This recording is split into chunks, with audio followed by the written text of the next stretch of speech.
Hello, everyone, and welcome to the Nobodies for Trending, a blue wave in the midterms, what you need to know. 757 Living, Virginia Beach Antique Mall. For Life Unfiltered, how to create your own happiness. Fan Zone, the TV series Alone. And for Gummy Bears, am I the a-hole for choosing my husband over my kids? I'm Kashmir. I'm Jackie. And we are The Nobodies 757.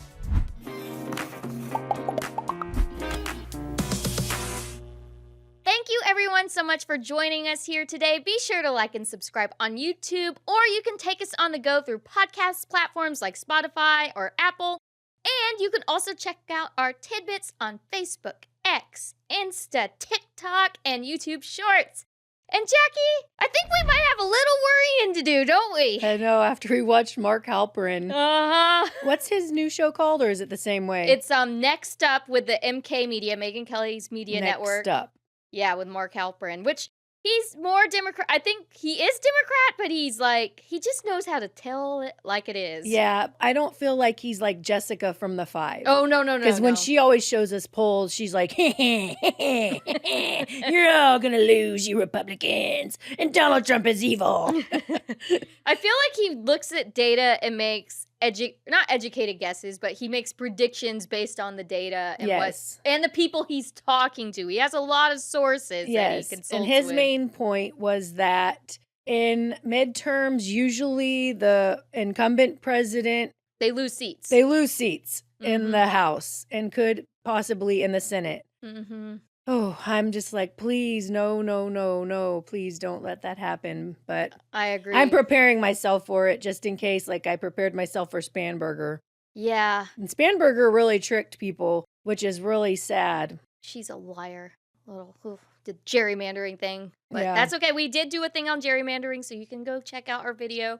I have it linked in the card up there. The only thing I seen in this Fox News poll was that our side will tend to cross lines and go to the Democrat side. Really? Yeah. And but Democrats won't come to our side. And then the other thing that I seen is that if Congress has a bad approval rating, that the Democrats will win. Or the other side will. No, they were saying the Democrats in the poll. And I'm thinking, when President Trump was in office, all the Democrats wanted to do was impeach Trump. They never cared about affordability. They never cared about health care costs. So what's going to happen when they win again? It's an all-out effort on their side to win the war. And their war is to obliterate the Constitution and start over and just wipe the slate clean from the past. Which I don't think we should do that. I mean, we got to keep with what's been making us who we are today. I mean, there are things to adapt, but also, you don't want to wipe out the Constitution, and you don't want to wipe out that our rights are given from God. I also know, too, it's basically going to stop anything from happening in Congress. So I already feel like Congress isn't doing a lot, and then it's just going to be worse, and then they're going to just investigate Trump on this and investigate that. It's so true, and then they're just going to pin it back on the Republicans. I was reading a book I got from Turning Point USA, and Republicans, they are more likely to just be the party that goes along and gets along. But they're not necessarily like Trump. They're not like, we're winners. Yeah. And we need some winning on our side, because that other side, like I'm trying to say, their whole agenda is socialism, communism. It's not what our founders intended. They want to change the landscape of this country. And the first thing it starts with is opening the border. Yep. I mean, and you've seen that happen. And then the other poll that I read in Fox News, so this is what it said. So the top issue right now is the economy, cost of living, and prices. But this is what they believe the Republican Party can handle better: border security, national security, and immigration. But this is what they believe the Democratic Party can handle, which I'm like, who's that? You mean this is what poll people think the Democrats can do? People that were polled, yeah. Healthcare, vaccines, helping the middle class, and affordability. Are you serious? I know. I was getting just sick tax inside. Everyone. That's why I wanted to ask you what you thought, because in my head, that's why this whole time before the show, that's what was like a loop in my head. How can people actually think the Democrats are more, they're, and it was 22 points. Are you serious? Yes, wow. above Republicans, that they were better at healthcare, vaccines, helping the middle class, and affordability. And I don't understand, especially with the big, beautiful bill that passed. I mean, I always pay taxes. This is the first time I just did my taxes that me and Jay Random are getting money back. That's great. I know, that's great. So I'm hoping to see, maybe after people do their taxes, maybe once they see inflation go down, but then, like other people are saying, so yeah, we see all that, but then if we have voter issues. I feel like one voter issue might be turnout. For one, like Virginia lost so bad too because we didn't have the turnout like we did with Donald Trump. Yeah. And then also there are things that some of the people were gung-ho about the Trump administration, and it's not the same. It's not the same. And it's not what they thought. Like, for instance, the Epstein whole debacle. And I think Pam Bondi finally released stuff. Yeah, they're all released. I guess all the names. But I'm telling you, that was a huge, like, gaffe. Yeah. Like, I mean, we have to point that out. Like, oh, no, I thought it was. People are still upset about it. And even Joe Rogan, like that group who wanted the corruption out. So that's one thing. And even no matter what you think about Epstein, which the Democrats did nothing about, so you can't switch and swap. That's what's horrible. I don't feel like those people are actually going to go vote, and that's the problem. Is they're not inspired enough to go vote in the midterm. So then a lot of people, like, we were listening to this.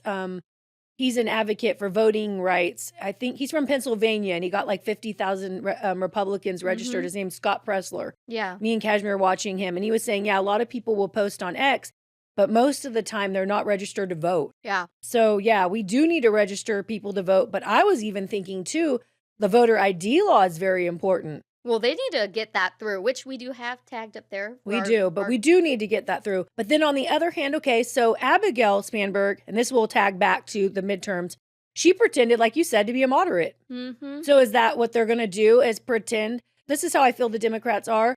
And I'm not saying everyday people out in America that vote for Democrats. I'm talking about the party. Yeah. I feel like they create all this chaos and they're extreme activists because they are 100% agreement to win. That's where the Republicans are not. No, and they won't fight to win either. No. They will just lay low and let them roll over them. Yes. Even like with the SAVE Act. Because once the Democrats get in, they're going to nuke the filibuster, so we got to, like, get crap done. No, thank you, because that's what I was thinking is, like, they would get the job done. They don't even care if they're down and dirty. Like, I can't think of his name, the Attorney General for Biden. Oh, man, I could see his little bald head. Oh, gosh. Yeah, I should have looked his name up, sorry. He was the one. You need me to look it up? Yes, please, Yes, just please, real Scoop. quick. Oh, he was the Attorney General. General. He's the one that when they raided Mar-a-Lago, Grassley? No, or Garland. Merrick Garland. Merrick? Merritt. Merritt?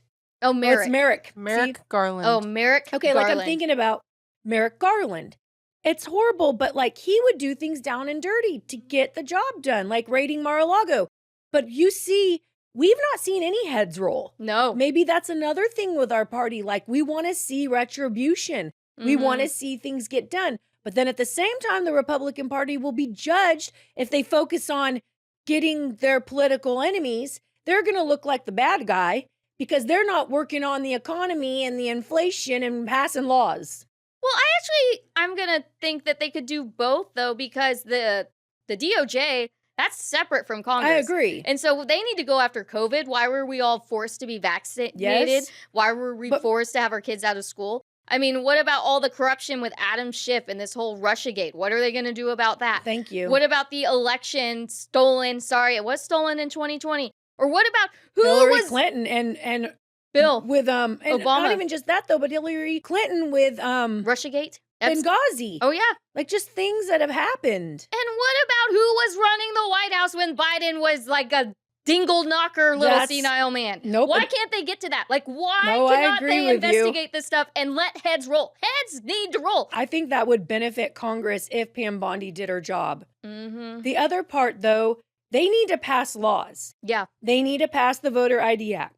They need to pass a law where men or boys cannot be in women or girls sports. Yeah. So they need to basically codify what Trump has did. Everything Trump's done is through executive orders. Yes. And what we saw happen with Biden, It's going to be wiped out. It gets wiped out when the Democrat is in charge.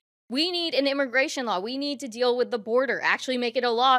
which I thought it was. You can't be crossing the border illegally, and you need to close your borders. Yes. And then we need to have a situation dealt with, how are these people who are immigrated here, how are they getting jobs? Yes. We need to go after the employers who are employing illegal people. Like, that is against the law. Yes. Even J.D. Vance, like, Megyn Kelly asked him that, and he's like, we can't do anything. That's Congress. Yeah, Congress has to do the work. And then we need to get into the nitty-gritty is about what about people who've been here for 15, 20 years? Do we do amnesty? Do we do a program because since they've already been infiltrated in the society? Like, there's hard conversations that need to be had instead of he's shoved off the rug. Well, they shut down the government this week because they were trying to do the voter ID and they left. I guess they all went to Germany. I don't know. It's like, okay, so we're going to try to pass laws and they're always going to, and then if they win, nothing's happening. If they win the House, nothing's going to happen. And then we're going to have to compromise So I just want to know why the American people believe that the Democratic Party is going to care about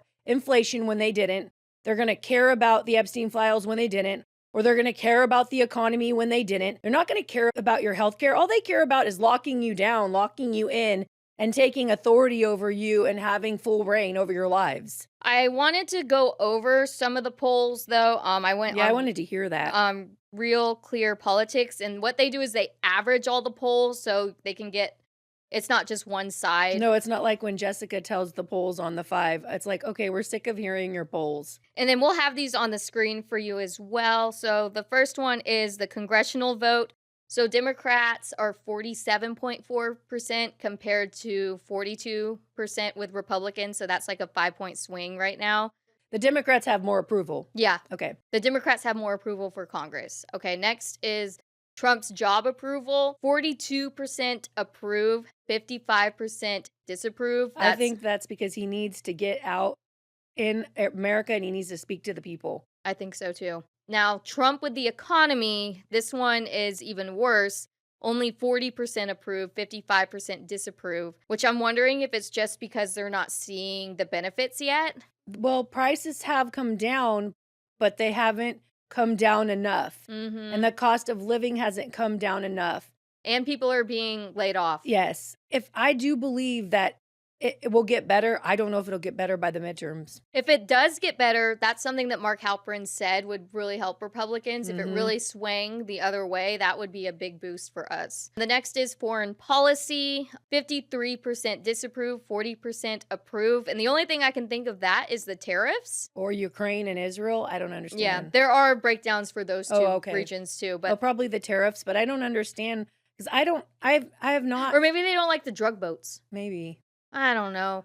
I don't know why they're disapproving so much, but maybe because we're so pro-Trump and that I mean, he's been in a year and he's doing so much stuff that I think that people aren't realizing, wow, he's did a lot and they're not giving him that credit. Yeah. It's like, do more. You're so busy. You're so good at it. Get more done for us. Oh, well, inflation. That's the one. 60% disapprove. Only 36 approve. But what's horrible is that he didn't create the inflation. The Democrats and he's been bringing it down. That's where I've just, my mind's just been in a loop about this. I think we're on a short attention span. Show me what you can do for me now. Now, yeah, give it to me now. Type thing. And that's just where we're at. And the reason why they didn't have the huge big red wave during Biden was because of abortion. They made it all about abortion, and then they drew out all them little Dems who want to kill babies. So yeah, that's sad. Oh, immigration. Now this one I'm not surprised because of all of the convoluted media surrounding immigration in Minnesota. ICE. It's not as bad as inflation, but only 44% approve, which I completely approve with the immigration stuff. 52% disapprove. Crime. Now this is one that's I've seen this one. This one pissed me off. Oh, really? For how close it? Well, I mean, it's close. But why don't they think that he's doing good on crime? It said it's the lowest in like how many years? Maybe they don't like I don't have the statistic, but that's whacked. Yeah, 48% disapprove, 47% approve. Russia and Ukraine, which this is 55% disapprove, 37% approve, and I just think they want it resolved. Yeah, I feel bad for the people, but I don't know. I think Trump has did good by that. And then Israel and Palestine, which I don't understand this one. I don't Only either. 44% approve, 48.2% disapprove. Because they don't want him involved with Israel at all. That's the part I don't understand. I think people are still really struggling right now. Yeah. And it's not getting better, and it's all about bread and butter issues. And not about this whole... It's all about the economy. The economy is the number one fix. But I can't believe, though, that they think the Democrats are going to help them out. I mean, already now in Virginia, they see what Spanberger's doing. That it's Thankfully, they won't do that because they won't have a majority. Well, actually, no. Mark Halperin said, this is really important, guys. If you are supporting, red ticket, we could lose Senate seats. Like, this is extremely important. That's detrimental if we lose Senate seats. If we lose the Senate, we are screwed. Like, everything is gridlocked, and Trump just basically has to agree with them little bookers. Yeah. But then, at the same time, we need to account for the economy, and we just have to vote. It's sad, but we do have to vote, and we can't have Trump forever. No. That's another thing, I think. Trump can go out there, and he can talk to the people, and I know that he has a way of talking to people, and people believe in him. But it's like, one day, you're going to be without Trump, and you're going to have to do your job, too. Exactly. And let's look at... If you're in a leadership position. Yeah, you're going to really have to be a strong personality. You're going to have to step up. You are. And I think us as Republicans and conservatives, we need to rise up and speak up, and we need to be a voice that this is important to us. We're not going to just sit home on the midterms. Yes, and take your friends to vote on the midterms, because that's what Scott Pressler was saying, is that people don't always go out and vote. Especially in a midterm election. It's not a presidential election, but it's almost just as important because we want Trump's agenda to go through. We want strict borders. Thank you. We want this wokeism to end. We want people held accountable. We want less crime. And I understand, too, that independents, they're not as extreme. But I just want to, say to the independents, just think about the end game. Because the end game is the Democrats that you vote for, they're the party that won't stand up for people like Lincoln Riley and Jocelyn Nungari. And they're the party that's very, very extreme. So just think about it when you're going to go vote for that side, to ask yourself, because people did that for Spanberger, and she basically tricked the electorate to vote for her. Yeah, and I just want to say this too. What about supporting all the illegals when North Carolina and FEMA were discriminating against Republicans and conservatives? Sorry, we need to support our own people before we're going to be giving handouts to people who shouldn't be here in the first place. Or the IRS targeting us, targeting conservatives. It's really wrong, and it's just really important to vote. And Mark Halperin explained things that can happen so the economy does good. And then too, getting Trump out there. Could happen. And then also really pointing out how progressive these people are in the primaries, which he thinks Republicans are going to do ads, is we need to expose who they are. Like Spanberger. She ain't no moderate. We don't need to play nice. And we don't need to just participate. We need to play just like they play. They want to play hardball. We play it back. They want to call us racists and bigots and people. No. Because that's what it is. I mean, me and Kashmir see it. We're called racists on TikTok. And I'm like Kashmir said, they just throw that word around so lightly. Yeah, and sprinkling it like on a cupcake. Well, then you're conspiracy people. You want to hand out money and you want to just tax everybody, and that ain't what we want. No. And it's important to vote. We're bringing it up to you. We will be bringing it up more. Yes, I want to. Anything else you want to add?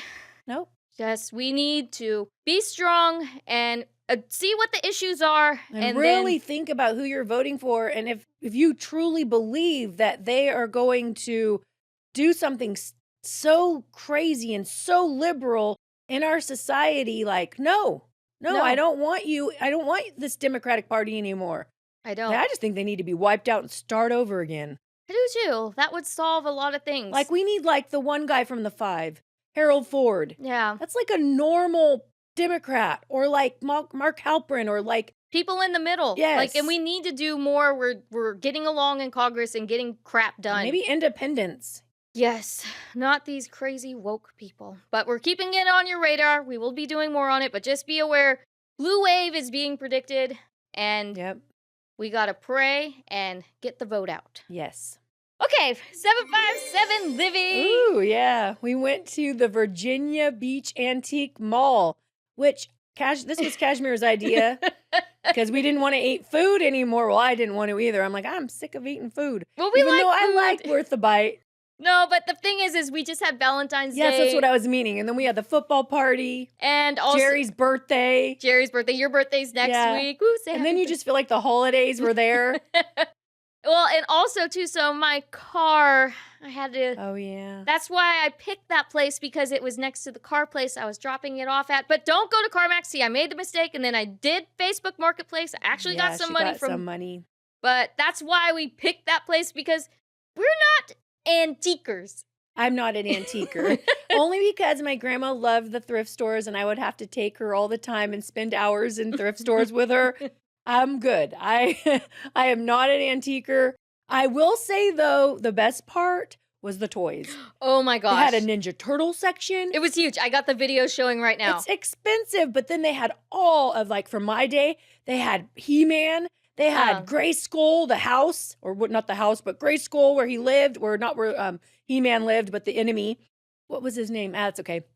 He lived in Gray Skull, so some type of I don't know. That's beyond my time. Skeletor. I think his name was Skeletor. It was huge, though. Line of turtles and turtles. Oh, God. And then even, like, they had PlayStation games. And they had a whole game section. And then I went in the back. They had a full thing of Pokemon cards where you could just pick and look at all the cards. And then PlayStation 2.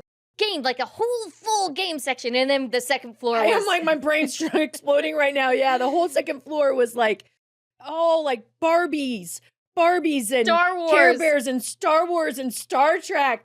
They had a huge Pirates of the Caribbean poster. They had a cutout of Johnny Depp. Oh my gosh, if I had like a movie room, I would be having that. They had Jack Sparrow lunchbox. And I'm like, that is my man. I need to have that stuff. That cracks me up. Or they had a full-on Darth Vader, huge, full Chewbacca, like if you have a movie room. But yeah, they have freaky stuff too. Like they had a whole Freddy Krueger, man, and then they had evil Elmo with teeth, and then they had Elmo smoking a joint. Yeah, they had bad Elmo. Bad stuff. Oh, if you like records though, lots of records all throughout the place. And this place is 35,000 square feet. It was like every nook and cranny. You just kept taking turns. Like Kashmir said, it was like a maze of things. My cousin, she said she found like crystal candlesticks that she really liked. Jay Random, he found like this little steel caddy to hold firewood. Just a lot of different stuff. There was one room which I took you to, which was my favorite. It made me think of like I was in either coastal or like old-timey, but so cute furniture. I love the mirrors. Like that would be a little spot I would check. And I think too, they had a lot of different paints in there and different like design sticker things where that you could do your own old furniture and fix it up. It actually really made me think of when I was in Israel and I went into the like old city and there was just shop after shop after shop and you would just go through this maze and maze and you might end up in the Muslim land or you might end up in the Jewish land and you're just going and going and going.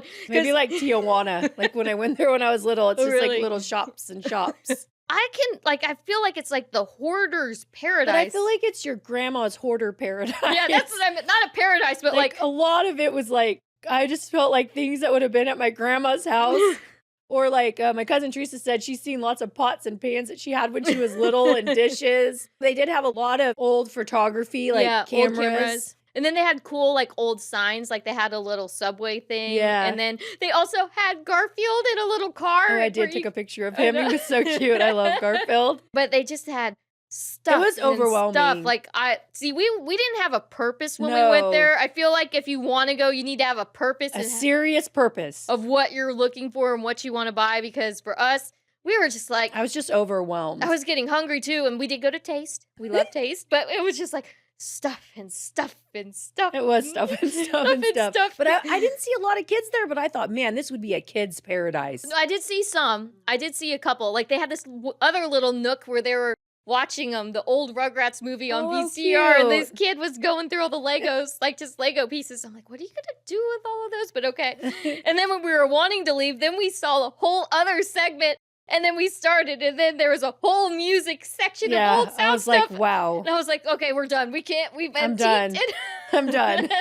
I got my eyes on everything. Yeah, and it was just like... You could go back again and again and probably find something new every single time. And I could recommend it, too, because it was cold, it was rainy that day, so if you like needed stuff to do with your family or your kids, just take them to the antique store. They only have one bathroom, though. Oh, I didn't know that. Yeah, I learned that from Jay Random. Oh, that's not good. For how big that is, only one bathroom. Ooh, maybe they don't want Steelers, though. Maybe, But do not let your kid alone in there because I guarantee you will lose your kid. Yeah. Your kid is in there. I don't know, like, I guess if we really needed a specific furniture, if we're looking for a look, maybe go back, but that's not really our scene. But we wanted to keep you informed. There's certain things you need games. You're looking for a specific, like, old thing, a conversation T-shirt. Yeah, shirts, old CDs, a certain conversation piece, because they have a lot of things. If you have a tape recorder, they have heck of tapes. 8-track. Shot glasses, mugs. Old fishing reels, fishing rods. Salt and pepper shakers. And then even little statues. I think I took a couple pictures, which I'm showing you. There's a lot, a lot, a lot. And when we come back, we're going to talk about how to create your own happiness in Life Unfiltered. Hey, Hampton Roads, are you looking for a hairstylist and trying to save money? Then I have the perfect person for you. Tanya Waters, my mom. She's located in the Edward Johnson Salon in the heart of Norfolk. And she has so many services she offers, like balayage, color, men's haircuts, women's haircuts, highlights, so much more. And right now she has a limited special just for you. 15% off. I mean, we can all use to save some money. How do you get this offer? You call or text 757-652-8353. Again, that's 757-652-8353 and mention the nobodies. Welcome back to Life Unfiltered. We're back to our series, New Year, New You, the power of positive thinking, and we're talking about how to create your own happiness. Yeah. I want to say it's like joy. Yes. And I feel like we talked about like being grateful, but I feel like joy is different than being grateful, right? Well, happiness, because he's calling it happiness. I feel like it's joy to me. Because joy comes from the inside. It comes from God. It doesn't come from your circumstances, because you can have true joy even in the midst of everything going wrong around you if you really choose, like he says in the book, to change your thought life. Because this is about the power of positive thinking. And some things he started with in regards to happiness, he mentioned children in the beginning, how kids are just like the little things make kids happy. Oh, yeah, I loved that. And it says, to become a happy person, have a clean soul, eyes that see romance in the commonplace, a child's heart, and spiritual simplicity. I like that. I guess that could be us in the antique store trying to find little things that made us happy there. Oh, I was too. Ooh, I don't know why Ninja Turtles made me happy. And seeing He-Man again. And all the Barbies and the Barbie land. Yeah, Barbie land. Yeah, so many Barbies. The opposite of happiness is unhappiness. And it says many of us manufacture our own unhappiness. Of course, not all unhappiness is self-centered, for social conditions are responsible for not our few of our woes, but we distill out the ingredients of life, either happiness or unhappiness, for ourselves. And 4 out of 5 people are not as happy as they can be. That's sad.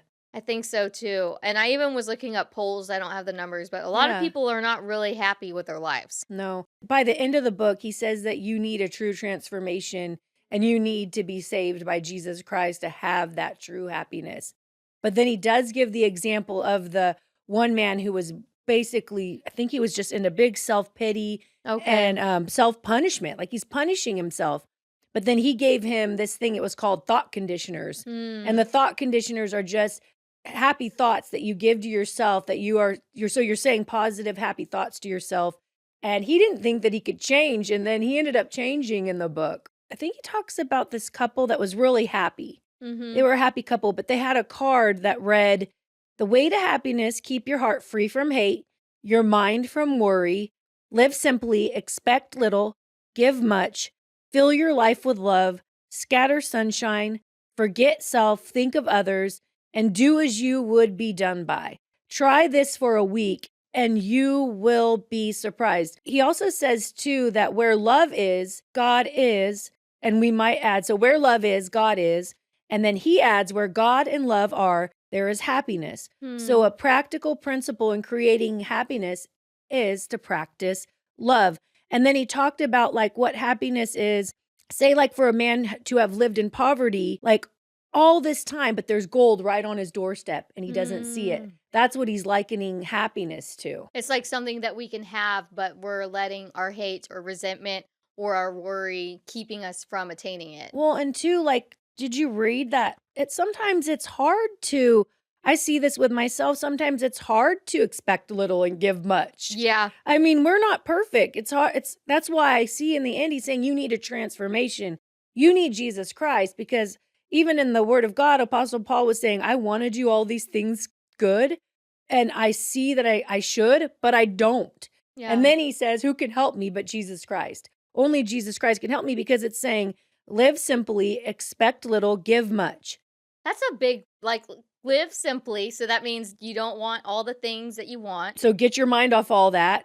Basically, give things away. So think more about giving to others than yourself. And that could not even just be giving of things. That could be giving of time. That could be giving of, like, doing things for others. Or helping others. Fill your life with love. Scatter sunshine. And forget self. And I think it's easy to scatter sunshine, but what if you're scattering it all the time and nobody's giving it back? There's another part of forget yourself and give much, and then forget yourself and think of others. And sometimes that's hard, because we do get caught up in our own lives and our own selves and everything that's going on. Yeah, I completely agree. And I don't know, it's like we keep talking about how, like, tips to do this. But it's another thing, which when he was saying this, is like, it's not just like making it up in your mind, it's actually doing Yes. it and doing the action. Action. The first thing he also mentioned too was saying the scripture, this is the day that the Lord has made, and I will rejoice and be glad in it, or we will rejoice and be glad in it.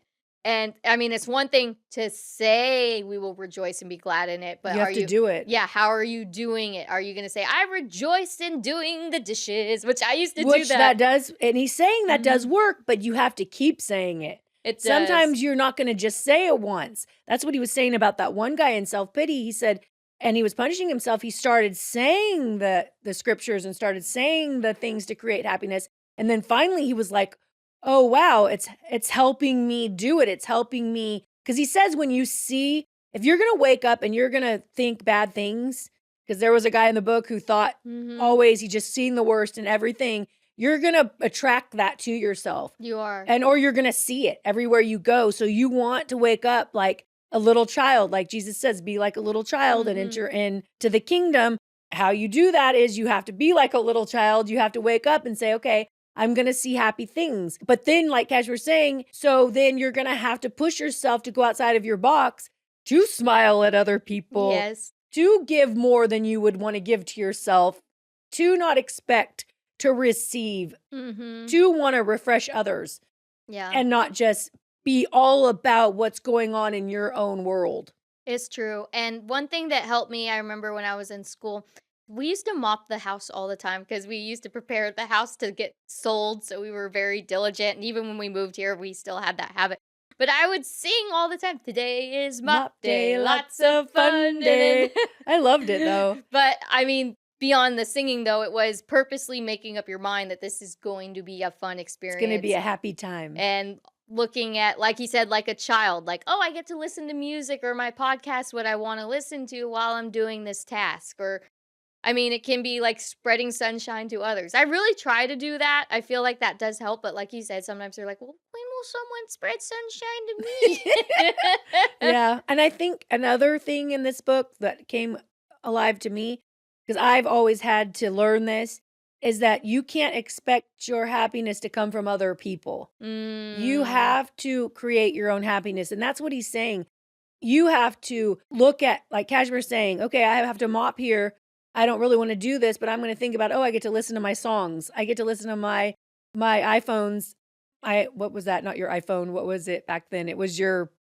Oh, your iPod Nano? Your iPod Nano. Yeah. Or, you get to listen to your songs, or like, you can't depend on other people to make you happy, because that's not a healthy habit, relying on others to make you happy. That's actually really dangerous, because then... Well, I think a lot of people think that too when they're getting married. Oh, that person's supposed to fulfill me. No, you're basically supposed to be supporting one another. And it isn't about self-fulfillment. And I think that was what's good about in this book, is that you have to see that the happiness depends on you. So someone could be in a horrible mood or be always getting upset or always complaining, and you can't let that affect you. You have to say, no, my happiness depends on how I'm going to act. And I think that's what you were saying. It wasn't just that you put the thoughts in there, the right thinking, but you have to have the right actions too. Because, if someone's annoyed around you all the time or someone's always creating havoc, you could get right down in the dirt. Oh, yeah. You can just be like, you could be slinging that mud. I actually found the quote he said. Oh, good. It says, but it is not sufficient to apply to the mind even such an important affirmation therapy, like affirming things, I've suggested, unless throughout the day you also base your actions and attitudes upon fundamental principles of happy living. One of the most simple and basic of such principles is that of human love and goodwill. It is amazing what happiness, a sincere expression of compassion and tenderness, will induce. So it's true. It's not just saying or like, I don't want to say the word manifesting, but saying and affirming things. It's doing. Like they honor me with their lips, but their hearts are far from me. So you could say one thing and then go do another thing. Mm-hmm. Yeah. Say, I'm going to be grateful today, but really you're complaining. And then I'm really annoyed and I'm really pissed off at you and I hate how you drive and I'm gonna be cussing in my car because I want you to get out of my way. I don't think God means in cars we have to be happy. That's a good one. That's a kid. I'm just kidding, but I have. Thankfully, I don't commute anymore, but I've had before, especially people like when you're in the express lane and they're like going super slow. I like that analogy, though, that, you have to cultivate, like you said, you have to cultivate a merry heart. Mm-hmm. And like you said, you have to be choosing to do that. And I think one step is, say just in your own home, you be the one to choose not to complain.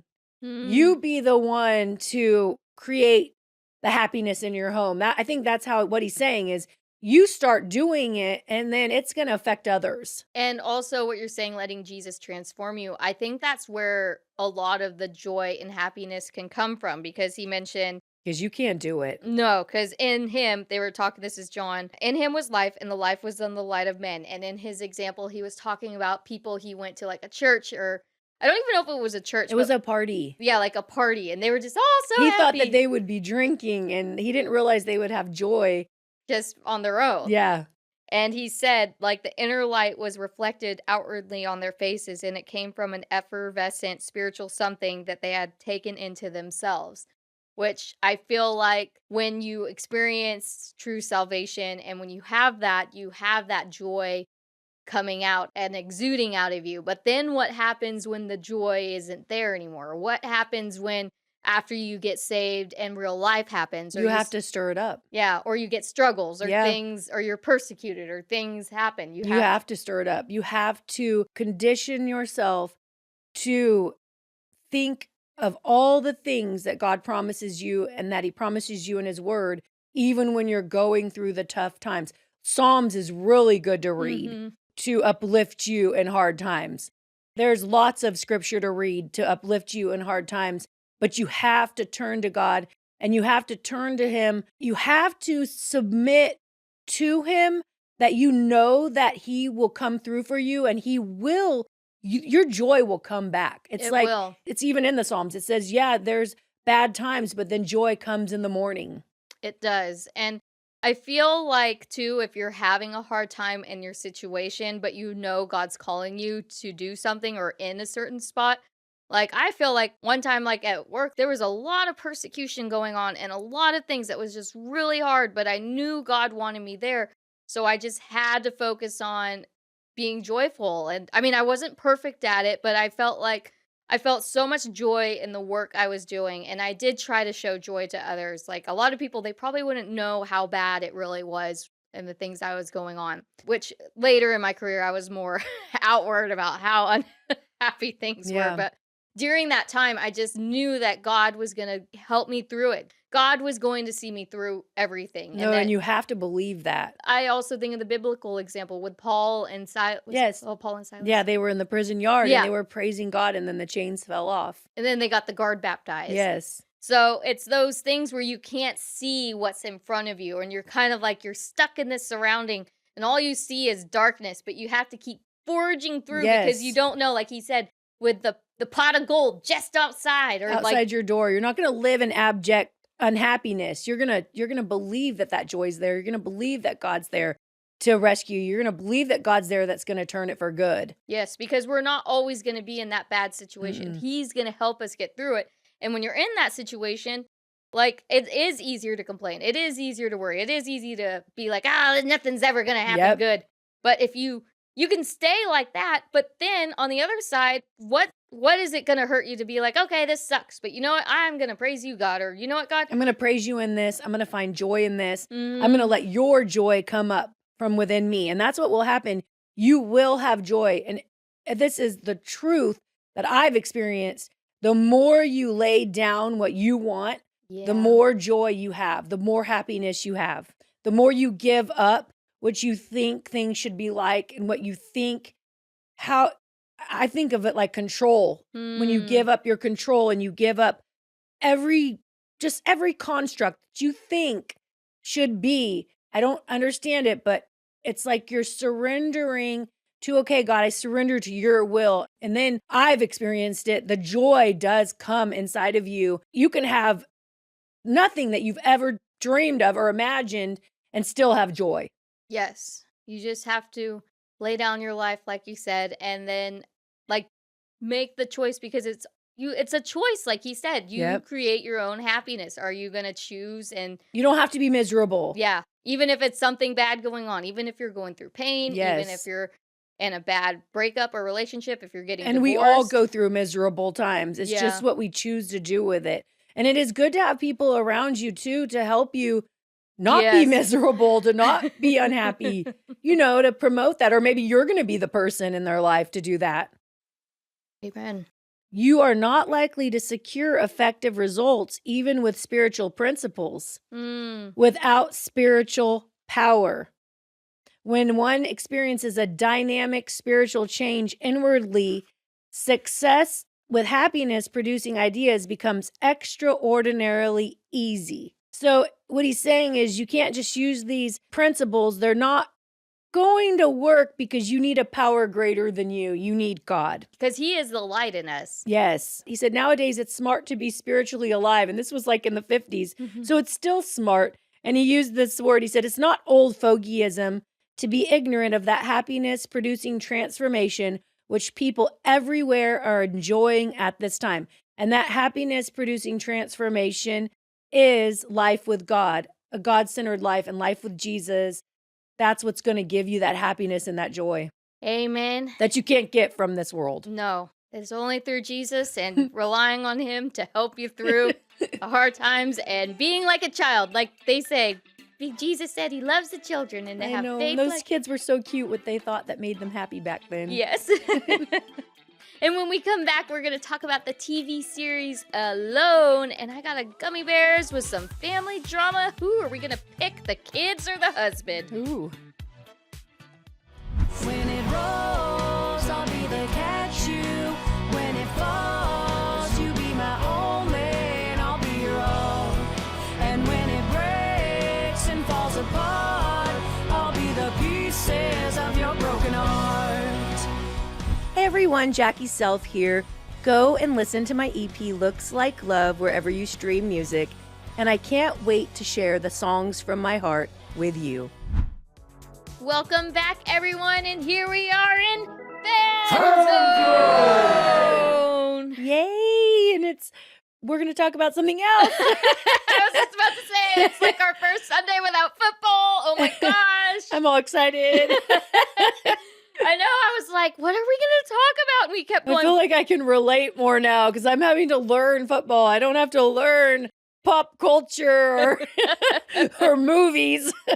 Yeah. Or TV stars. We could talk about the Olympics, but I'd have to learn that now. I know. I haven't been that much into it. I watched some of it, but I liked gymnastics in the Summer Olympics more than the Winter Olympics. Netflix does have a good documentary, though, about the ice dancing. I think it's Glitter and Gold or something. I'll watch that. That sounds good. Yeah, but now we know who wins the Olympics, and there was controversy and stuff. But exciting. anyways, we're going to talk about the survival series Alone. So I discovered it first on Netflix, but it is originally on the History Channel. Okay. Yeah, so if you have Hulu, you can binge it all, which I went on a little kick because I seen it on Netflix. I know, I might go on a binge. So the first season I watched on Netflix, I think it was season 10 or 9, but they were on this weird island. And okay, sorry, I gotta get the premise of Alone. Okay. I'm getting ahead of my skis here. Is you take survival people. Yes. They're only allowed to take 10 items, and that doesn't include like a first aid kit or like women if they have stuff that they need. I seen that. They got to choose. Yeah, but they choose 10 items, and they're literally dropped in this area, and they're alone. Like they're filming themselves survive, and they have to like build their shelters, hunt for food. Mhm. They do get medical checks, so it's not like they never interact with people, because I know the producers do go down there. But they have to survive alone, and the premise is the person who lasts the longest gets the money. It's like $500,000. Okay. Except there was one that I watched. It was like in the Arctic Circle. And these are like weird places they drop you off. It's not like they just dropped him off. Oh, in the Arctic Circle. Yeah. The one I was remembering, though, it was they had to last 100 days in the Arctic Circle, and then they would get the money. So but now it's different. Yeah, this is, they had to, whoever lasts the longest. Yes. And the first season I watched on Netflix, the problem that they had is nobody could get food. Yeah. I felt like this time when I was watching this last one. It's season 12, They dropped them in a place, even Jay Random was saying it, oh, that's good. They're dropping them in a place where they can get food. Yeah, sorry, season 11. Season 11? Yeah. Yeah. They seem to have a much better time getting food. There was fish. They had moose. And different types of birds, bunnies. Yeah, bunnies, hares. Yeah. They were in bear country, too. Yeah, Lots of that was scary. And there was wolves. One guy actually seen a bunch of wolves. Yeah, I didn't like that. And I feel like I'm the worst person to be judging this show, because I'm totally like not an outdoor survival person. Like I always say, if I ever did a show like this, like the Scoop would need to be there with me. Yeah, I know I couldn't do it. I couldn't do it, but I'm there like in my little cozy down comforter, be like, you dumbass, why are you doing that? And because I feel like such like a competitor. So like the first guy to drop out, I think he was, sorry, spoilers coming, but I was like, yeah, because I've watched it and I'm not up to where she's at. I finished but it. I had a feeling that one person might have won, that one dude. Yeah. But I can see why you get a little competitive about them. But I don't know. The one guy whose little stomach was burning. Oh, I felt bad for him. That was Dusty. He was from Arkansas. Yeah. Ooh, and I think he got some bad creek water or something. I think so. And then there's the one guy who had his he could have had a bowel obstruction, and his brother had one. Because he didn't poo for 12 days, which the winner did say. They asked him about it. Yeah. You know what he said? It's like, I think they may have ate the wrong berries, because there's certain berries out there that bears take when they're about to hibernate, because so they won't go poop. Yeah. Oh, that's a good one. Yeah, I know. That was crazy. And then the first guy, which I thought would go really long, he said his arrow fell into his freaking leg. Oh, wow. His name was Chubby or Chubbs. Chubbs. I didn't see Chubbs. Yeah. Now, I did see the one guy who fell on his tailbone, burned his hands, lost his lure. Then, that was the bowel obstruction guy. And he Poor guy. And I'm like, how do you lose your fishing line? And you didn't bring the fire starter, which if you don't bring the fire starter, I agree with you. You won't survive. Then I liked Isaiah. He was the one that prayed to God all the time. He wanted to have the money to do IVF. Yeah. No. That wasn't him. Oh, that wasn't? The one that wanted IVF, he left, he kept feeling like he was having a heart attack. See, and here's where my judgment comes in. I'm like, you're just having anxiety? I wanted to help him too, but he was so scared that he was really dying. The guy who was praying all the time was Dusty. No, I think his name was Isaiah. No, Isaiah was the... Okay, now I gotta look. Just look up their names. Okay, let's see. Alone. Because I know there was Michelle, Michaela, Sarah. She had an issue because she had a mental breakdown. She was Native American, and she just could not be alone. And Sarah was my age. Yeah, she had issues too. I felt bad for her, but you said she lasted pretty good. She lasted like at least 60 days. Yeah, she lost 19 pounds, like I think in the first 2 weeks. Yeah. And there's a strategy. Which, the contestants. Where are the contestants? Okay. I don't know why I thought his name was Isaiah. Because they always show their name when they zoom down on him. Oh, yeah. So Cubby was the first guy. So, okay. Then I forgot Peter. Don't forget Dub. I won't forget Dub. But Peter, he was another guy, too, who I was totally judging. Because he got hecka food. He built his shelter. He's like, I just can't handle that all older these. Man. Yeah, and he couldn't handle his emotions. And I'm like...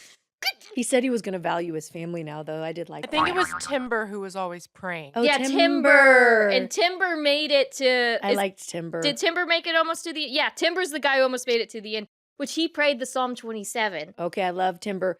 And Timber did good. Timber actually shot the moose. Moose. He was the one praying. Yeah, he prayed all the time.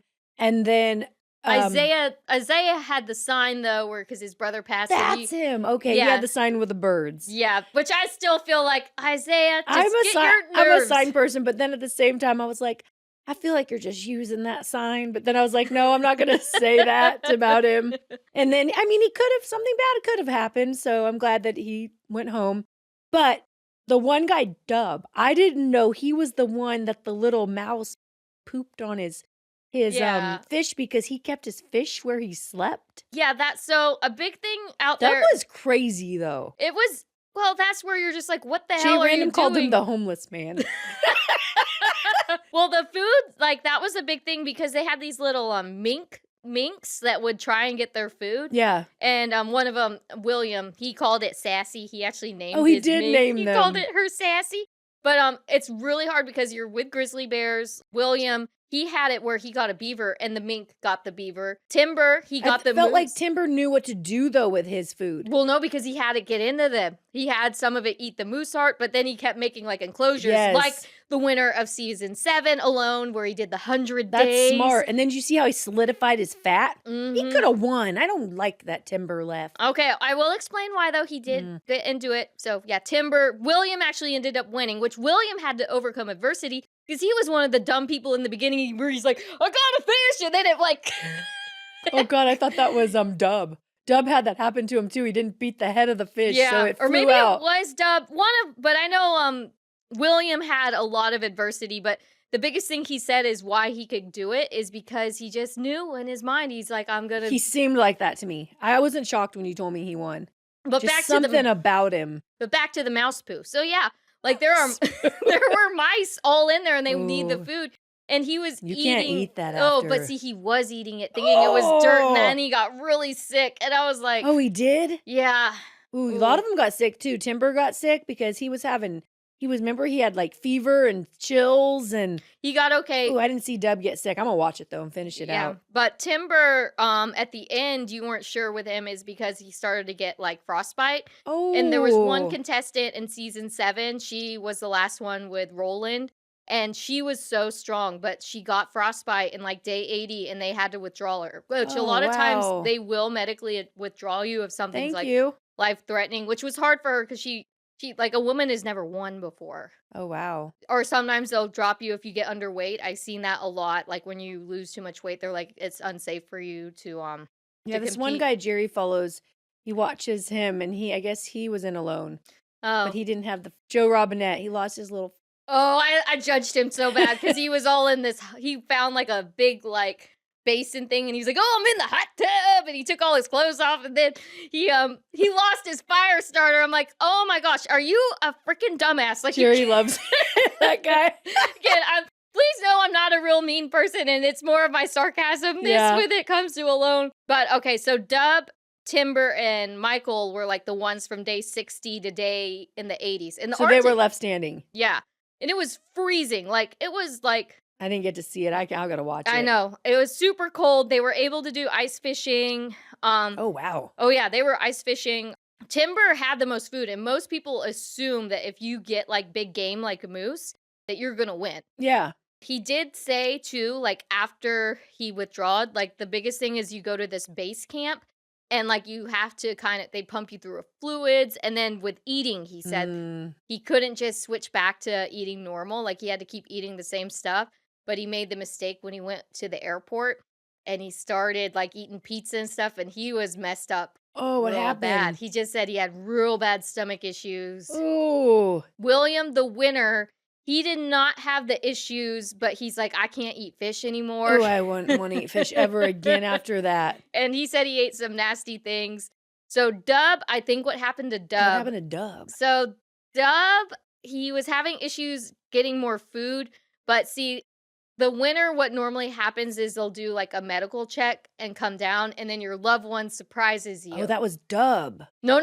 Well, but Oh. that's what happens when you win. Okay. So, but Dub, when they were doing a standard medical check, he was like, this is it.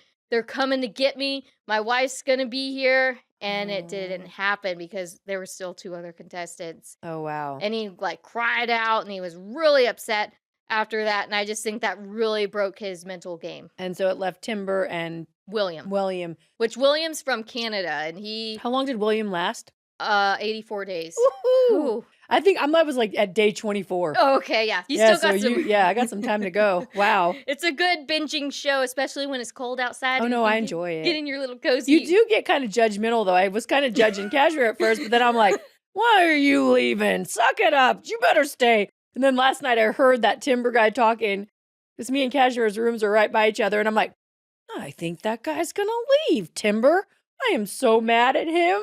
I watched because he had a video on YouTube as to why he left. He is very faith-based. He does a lot of humanitarian work. That's cool. In the show, he just said that, what was it? How you heard it, like... If he was staying in for the money wouldn't have reached all the people that he would need to help. He kind of touched on that a little bit more, where he was like, it's a cycle of this amount of money after taxes. It may help me get a house or do this, but after that, I'm going to need more money. Like, it's not like this endless supply of things. And he said when he was out there, like, he wanted to become closer to God. And it was like, felt like he did what he needed to do. And then it was like him and that guy, they would just be at a standstill, like going till Judgment Day. And he's like, keep going and going and going. That's probably true. Because William said he probably could have made it to 105 days with all the food he had. Ooh. And then after that, assess. But he knew he had. What did William have? So he actually did not bring a bow and arrow either. No, I didn't see him ever shoot anything. He had like this little, I see him choke something. Snares, yeah. He had snares to choke the birds. But he just kept getting fish and fish and fish. Oh, okay. And then he had like a good storage system, unlike the mouse poo man. Like Dub. Yeah, he was Sorry, prepared. Dub. And then that's what that guy was like. He was just like, I did what I needed to do. I needed to be with my family, and he tapped out, which that's okay. I think you get invested in someone though, and you're like, you want him to win. I know. The one I really wanted to win was in the previous season. I can't remember if it was 9 or 10, but it was like this real heavy guy who lost all the weight because he needed money for his wife who was having twins. Oh. That was the season he couldn't get no food. Nobody was getting food except for the winner, and he had. That's what Jerry said. It's nice when they drop him off into a place where people can get food. Seems like it levels the playing field. I had the issue though with William and Dub. I kept thinking they were the same person, and I was like, I couldn't differentiate. So I really had to review stuff before doing the show. Dub wore glasses. Dub had to fix his glasses. Mm-hmm. Dub liked to do weird stuff sometimes, like his little techno. He'd be like, I'm in the techno down in his little slumber area. Yeah, Dub was a character. He was. And the other thing about William is he was very content, too. That's what he seemed just mild-mannered. I don't know. That's why I wasn't shocked when he won. I wasn't either. Well, I thought Timber was because he got the big game. But when he started having the toe issues, Oh, he had toe issues too? Yeah, he could have got frostbite, like where he was losing circulation. He also did not beef up. Like, he didn't gain a bunch of weight before he started. He was just muscular, but he wasn't a hunky guy at all. Well, some people bulk up before they go because they know they're going to lose all that weight because you don't want to get underweight. But. Yeah. And William, was there anything else I was going to add? Yeah, just that his temperament, and he just knew he could do it, and he wasn't going to stop unless they medically withdrew him, he was not going to tap out. Man, he's like the epitome of our book. I know. Power of positive thinking. He was going to go. So, yeah, they have the first 2 seasons, or not 2 seasons, but 2 seasons are on Netflix, but you can binge on the History Channel. Season 7 was really good, I will say. And then there was other ones I started, but I never finished. Like, they did have, like, the Alone Couples, where there were 2 people doing it, which that's when I would need the scoop if I ever... But these are real survivalists, too. They say don't attempt this at home. No, I'm not a survivalist. Me neither. When I seen, like, how he was, like, trapping the fat and solidifying it, and, like, just the stuff that Timber guy did, I'm like, wow. I could not, I wouldn't... have no clue how to survive. No. And that is not up my alley, but I am there to watch it in my little cozy down Yes. comforter and judge. All right, time for Gummy Bears. Okay. This one seems interesting. It is a very interesting dynamic. I feel like it's a little bit more serious than some of our other ones, but I just feel like it's very twisted. Like, I'm like, Oh. whose side would you pick and what would you do in the situation? And the start is, am I the a-hole for siding with my husband and not with my kids? And this is the mom talking. Oh, so siding with her husband, not her kids. Mm-hmm. Okay. Okay, I know the title sounds bad, but for some context, I, 36 female, have twins with my ex, 42 male, a girl, Olivia, and a boy, Enzo, who are now 16 years old. My ex is one hell of an asshole. Yeah, that's what she said it. Okay. We ended our relationship because he had cheated on me while I was pregnant, and I was not happy with that. He never paid child support and was absent from their lives most of the time, only coming back once or twice during the year to play the fun dad. But, well, of course, his absence affected my kids a lot. Anyways, when Olivia and Enzo were a year old, I reconnected with an ex from high school, Ian. He's also 36. And we started dating. The main reason we had broke up is that I wanted kids in the future, and he wasn't sure.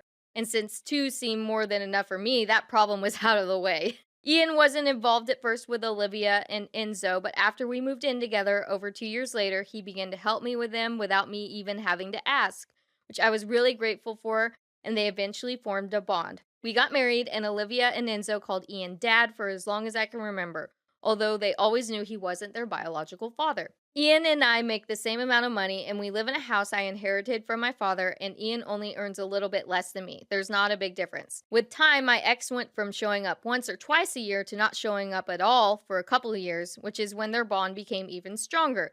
And Ian told me he wanted to adopt them because he saw them as his own kids, and he truly felt like their father. However, that never actually happened because it was a legal mess in our country that we didn't want to get into. Now, last year, and out of the blue, my ex showed up again, claiming to be a different man now and wanting to rekindle their relationship with the kids. The kids fell for his act despite Ian and I warning them not to trust him completely, which is okay, I guess. They have a right to want a relationship with him. Mm-hmm. The problem started when they began to ignore Ian. It's like they were treating him like a replacement they no longer needed. And of course, my husband noticed this. One night, it escalated because they were having a really dumb fight that started because Enzo had not cleaned the kitchen after cooking. And we have this important rule in the house that pretty much means that each one is usually responsible for cleaning their own mess. Man, we should have that. And well, Ian just went inside the room to tell them he needed to clean, and Enzo began yelling at him. Olivia joined in, and they were telling him how exhausted they were about Ian treating them as if they were their real father. Oh. They had a father, and he shouldn't act like one just because he didn't have kids of their own. Okay. I remember Ian just left the house that night without saying a word, and I told Olivia and Enzo they made the wrong choice treating Ian like this. And when their real dad leaves again, I didn't want to see them crawling back to the one who actually took care of them and always was there. That's sad. Ian came back the next day, and he was incredibly upset. I did my best to comfort him, and he told me he felt disrespected and that there was no coming back from this. Oh, wow. Yeah, it was hard to hear, but I told him that if he no longer wanted to be involved in the twins' life, I wouldn't be angry at him. He cried a lot that night and cried himself to sleep during the next days. He's sensitive. Really sensitive. It was awful to see him like this, and I couldn't do anything but try to comfort him. I tried to talk to my kids to tell them that they really needed to apologize, but they refused completely, saying they already had a dad and didn't need him, and it made me question what kind of kids I was raising. They're like teenagers now? 16. How old were they when they met him? 1. 1. Okay. I'm thinking, yeah, they turned into jerky teenagers, and he's too sensitive. As predicted, from one day to another, their real dad left the city and never called Olivia or Enzo again. When they realized what happened, they were devastated. I was there for them, but it shocked me how they wanted to pretend everything was okay between them and Ian, calling him dad again. Ian simply told them he was not their dad and would clearly never be.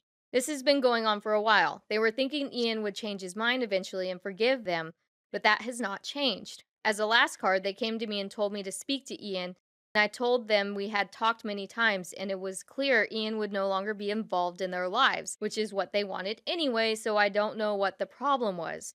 They were in shock with my response and kept trying to convince me, but I made clear that my husband is a human with feelings, not a wallet and a replacement for the pathetic man they like to call real dad, And that if they thought that they could disrespect people that care for them without any consequence, then they were very, very wrong.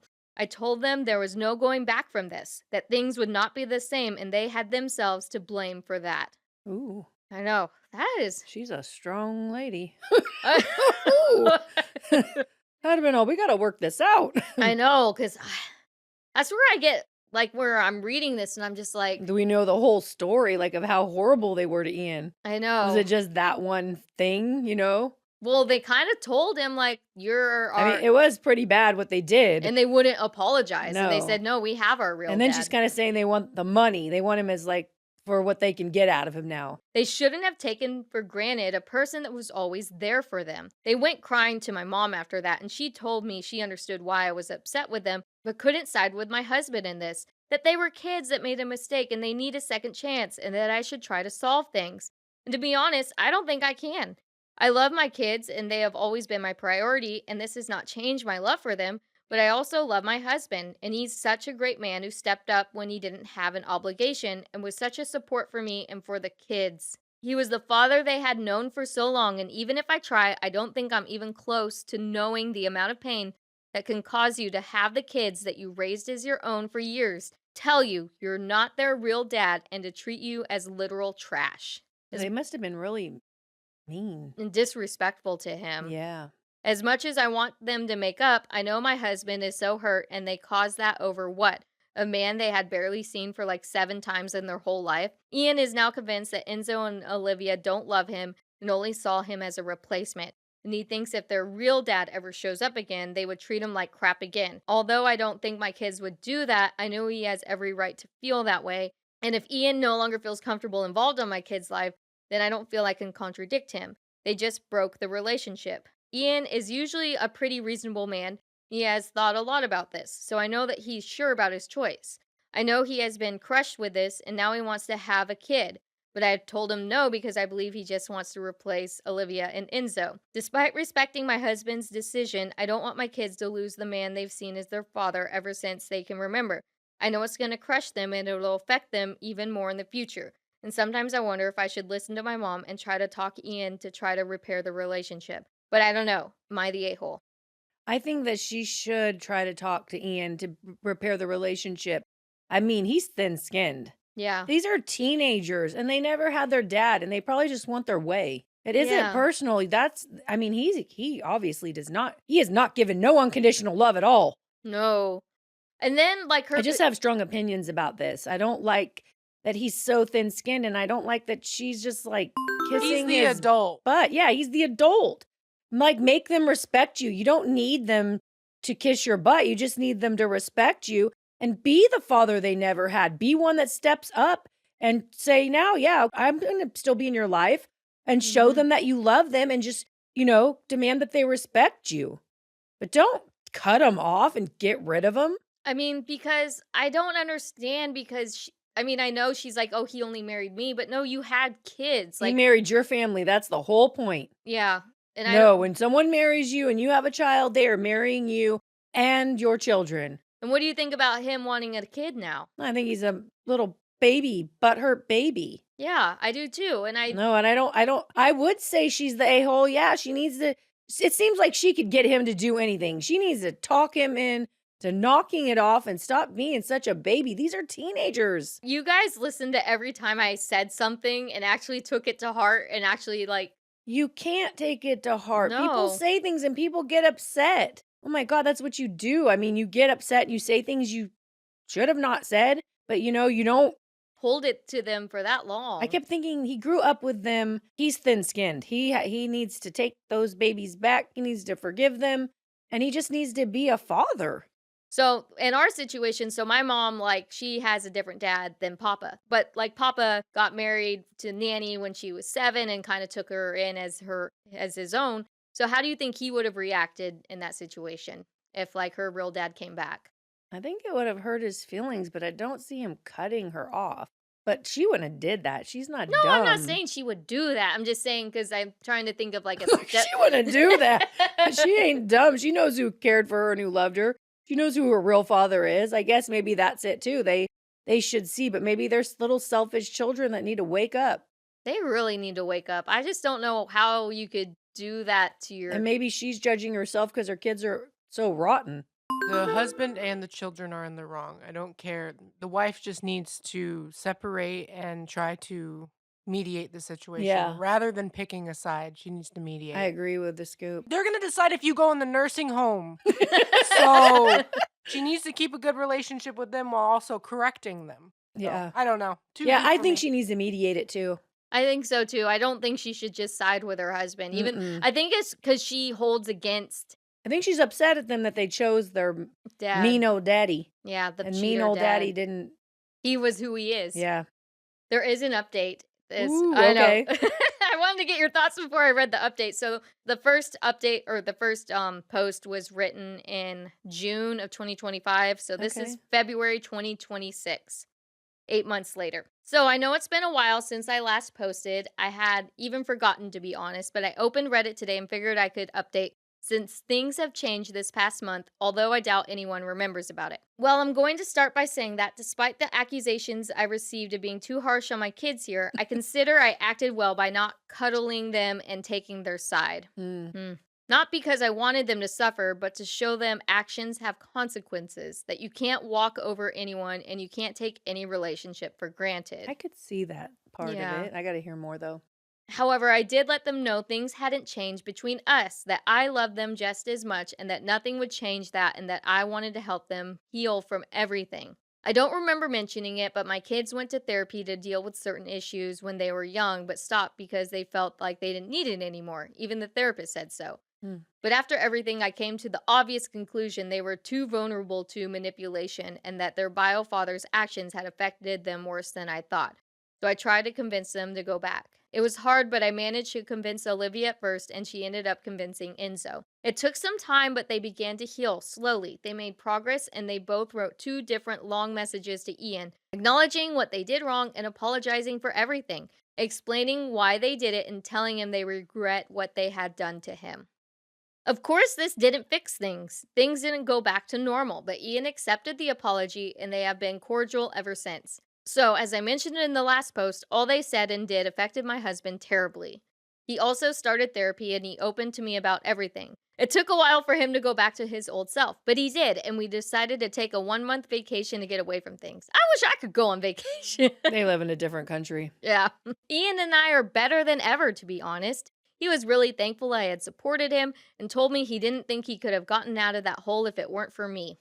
I know, I'm still thinking, like... I want to hear, because I'm thinking. I mean, I know what happens, but the only thing is, I'm like, is she coddling her man too much? Like I said, nursing home decision makers. Okay, I'm gonna... I just want to hear. When it comes to the talk about having kids, we have been discussing it seriously.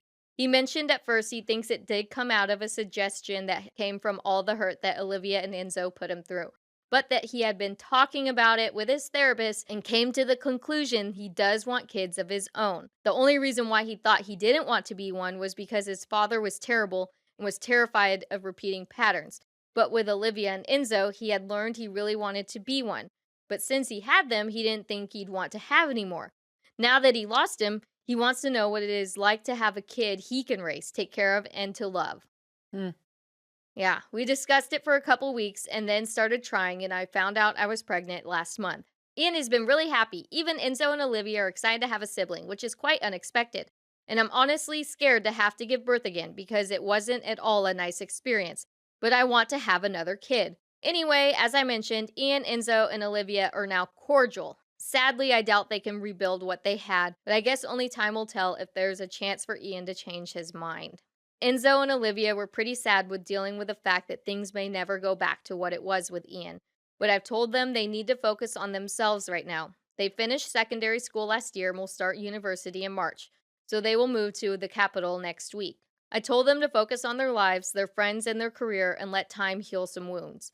It's the only thing they can do now, and finally learn that no matter how badly they want to believe otherwise, their biological father is a terrible father and a terrible man that wants nothing but to manipulate them, and they need to stand up for themselves. So, this is pretty much it for now. If anything else changes, I may edit this if I remember to do so. Thank you all for the nice comments on the last post. Goodbye.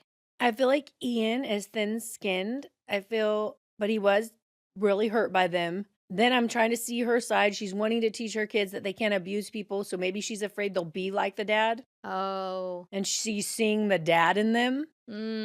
Because how evil is that to just like turn on the person who raised you and loved you and cared for you? So maybe she's seeing that in them. So she really wants to make a point. Yeah. I love you, but I'm not going to make Ian do anything he doesn't want to do. Yeah. I can't make Ian. That's the only forgive you. thing. Yeah. Now I'm trying to see it from her perspective is that she's scared they're going to be like the dad. Mistreat people, use them, abuse them. Manipulate them. Manipulate them. But hopefully Ian will change because, I mean, he was close to them and they did write him a big letter. So she seems like she comes from a culture, though, that sounds like they please the man. Yeah, and I just have a feeling those men are very proud men. I don't know what culture that is, but I'm thinking some type of culture. I think that was like Europe. Yeah, I don't know. Europe or Latin America? Maybe. Because they're going to the capital. Yeah, maybe. I don't know. I just feel like Ian's thin-skinned, though, too. I just can't Like, wait why can't till he get over it? his own kid becomes a teenager and does basically the same Well, thing to it's him in so a different true. way. That's what I was thinking. They were teenagers. Yeah, and like how he says he thinks he's going to have a kid that loves him unconditionally. I mean, kids are kids. I mean, it's the parent's job to love the child unconditionally, not the child's. I mean, I think he wants the kid to fulfill himself. Mm-hmm. And the wife's already helping at that one. And I feel like that's going to cause issues for the twins. I mean, he raised them. I mean, just because they were being little shits, like that doesn't mean that. I don't know. It's a weird dynamic. I feel like it is. I feel like Ian just needs to stop it. But then the kids are going off to university now. Yeah. Are they ever going to be in the family's life? Because even though the mom loves him, like if you're that person, would you want to be back with Ian? Well, they said they're cordial. But would you, like, if you're going to have your own life, would you ever be involved with them? I don't know. I don't think I would. I don't know if I guess if Ian could never forgive me. I would be cordial, but I It wouldn't would be weird. It would be awkward. I wouldn't be going out of my way to spend time with them. Yeah. Like I would just. But they don't have a dad. It doesn't matter. They can make new friends. They'll probably get married and they'll have their own lives. Like, yeah. Not that young, but I mean, like, think of 10 years from now. Like, if they don't patch this stuff and if the mom really doesn't pursue to fix this, like, she's going to lose her kids because you're not going to want to be uncomfortable around the man your mom's married to. Didn't sound like they were uncomfortable, though. It just sounded like they were cordial. Cordial, but I mean, there's just something still there. Like, You gotta deal with their trauma. They'll be fine as long as they don't end up like the dad. Yeah, I agree. Okay, crazy story. But if you have any other crazy stories you want to share with us or talk about the midterms, the blue wave that we pray does not happen, or how to create your own happiness, how can they get a hold of us? You can text us at 757-756-7487 or email us connect@the KNOWBUDDIES757.com. And if you want to hear more content about the Nobody 757, you can go visit our website, thenobody757.com, or you can sign up for our newsletter, which is linked in the YouTube description or in the podcast description as well, where you'll get behind the scenes action from me, Jackie, and the Scoop. Yes. I'm Kashmir. I'm Jackie. And we are the Nobodies. 757. Want to be in the know? Subscribe to our YouTube channel. Listen to us on all podcast platforms. Follow us on all our socials. Visit our website, thenobody757.com. I'm Kashmir. I'm Jackie. And we are the Nobodies 757.